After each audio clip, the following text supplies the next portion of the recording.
This 5-minute solution will show you how to upload video on Google Drive using iPhone. So if you are trying to upload your video to your Google Drive, follow these easy steps. Open your Google Drive app and make sure to log into your account. Then tap on Files and tap on this plus icon. Tap on Upload. Tap on Photos and Videos. I'm giving full access. And here select Videos. Now select the video that you want to upload to your Google Drive.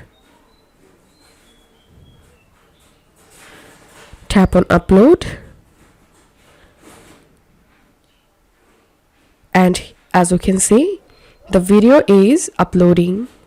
This is how we can upload video on Google Drive using iPhone. If you find this video helpful, don't forget to subscribe 5-minute solution. See you in the next video.